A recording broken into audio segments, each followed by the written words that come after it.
Magandang hapon mga tropa. So, ganito nga pala sa amin sa bundok.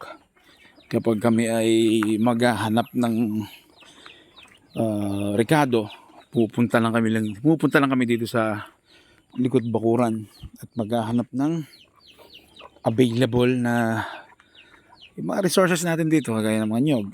Diba? So, today kasi Bicol Express kami. Kaya maghahanap tayo ng niyog. So, wala doon. Mga nabulok na doon. Baka may itinabi na dito. Try natin dito.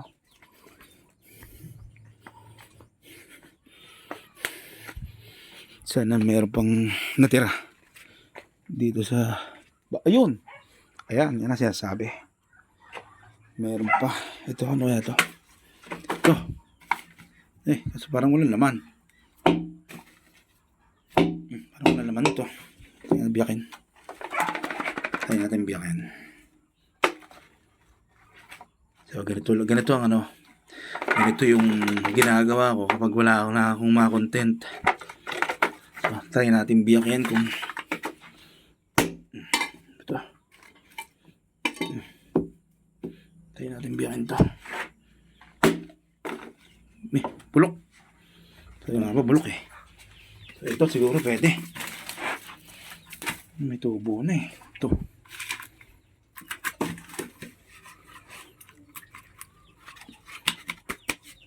Wala na.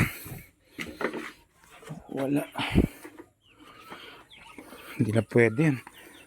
Kasi hindi na siya... Wala na siyang tubig na kumakalog. Ibig sabihin, nag-evaporate na yung sabaw niya. Kaya hindi na rin yung goods. So ito, yun. Yan, puno ko rito ng nyog. Try natin dito.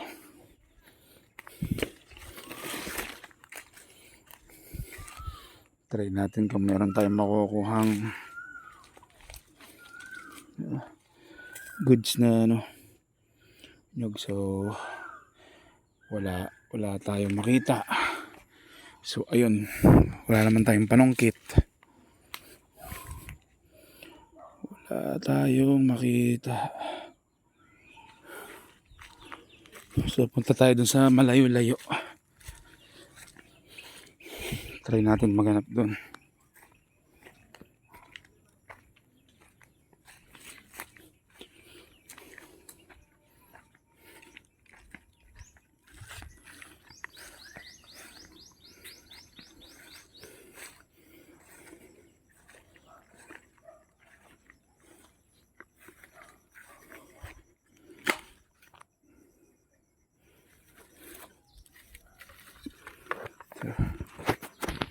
Ito.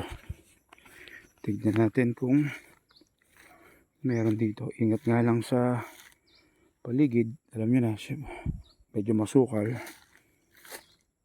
Baka may ahas. Mahirap na. Ang ganda yung nag-iingat. So, wala.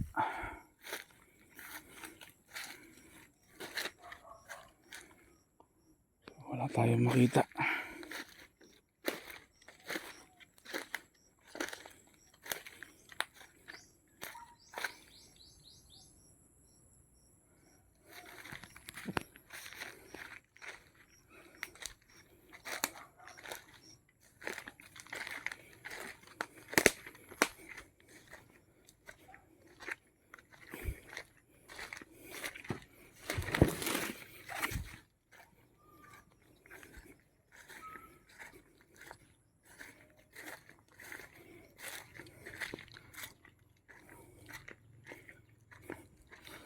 Wala tayong makitang nyog.